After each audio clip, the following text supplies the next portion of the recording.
From Mo the chimp to pet pythons, we've seen it time and time again. Exotic animals do not make good neighbors. The award-winning documentary, The Elephant in the Living Room, chronicles the controversial subculture of raising deadly animals as household pets. And you would never think it is here in America, but it is here, and it is rampant, and it's running wild.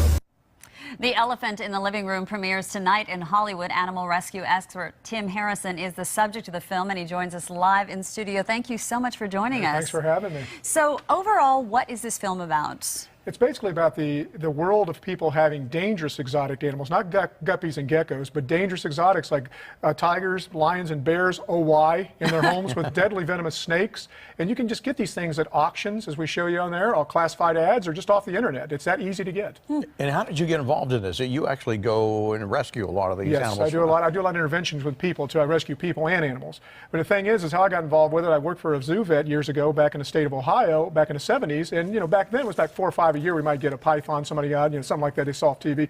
1995, when reality TV hit, boom, somebody flipped on a switch. Everybody wanted to bring the most deadliest creatures in their homes, just like their TV hosts were doing. You know, lots of alligators, crocodiles, dangerous snakes from all over. I had to get a book out to look at some of these things because they were coming in so fast in the country.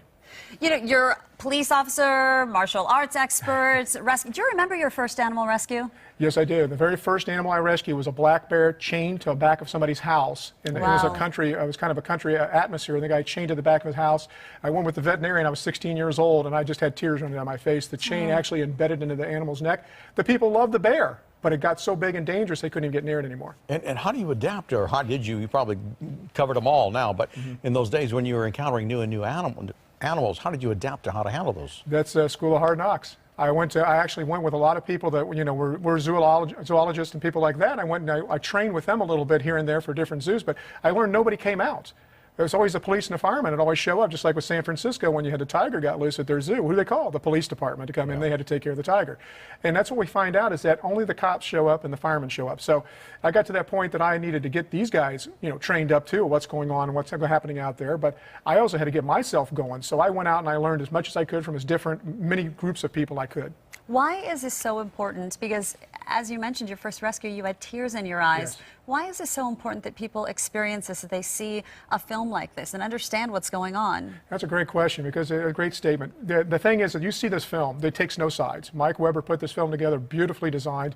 It follows me, what I do, animal activist, follows Terry Brumfield, who owns African lions, and he's going to prove me wrong. And we're moving through this story together. Is one African lion, a 500-pound male, escapes on the interstate as attacking cars. Wait till you see see it on the film.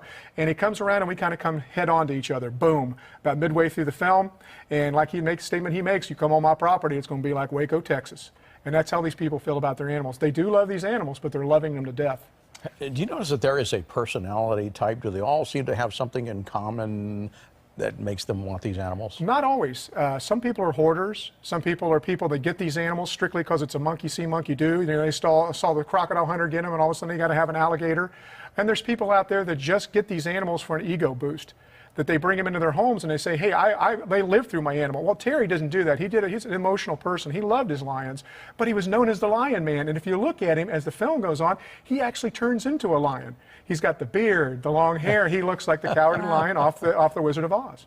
So the takeaway from all of this is that people need to realize these are wild animals. Yes, there are wild animals, and the whole thing is that once you buy a dangerous, big, exotic animal, you signed a death warrant either for yourself or for the animal, because one of you is going to die. All right. Well, thank you so much for joining us. Hey, please come tonight. We're going to be at the Mann's Chinese Theater 6. Come see us. We're going to be doing a Q&A afterwards, myself and the director. It'll be at 7:30 tonight. I'd love to see y'all. Tippy Hendren's going to introduce us. So it's going to be great. Great. Well, The Elephant in the Living Room premieres tonight, as he said, at Mann's Chinese Theater 6 in Hollywood. For more information, just go to kcal9.com, click on Scene on TV, and we thank you again for joining us. Thank you very much.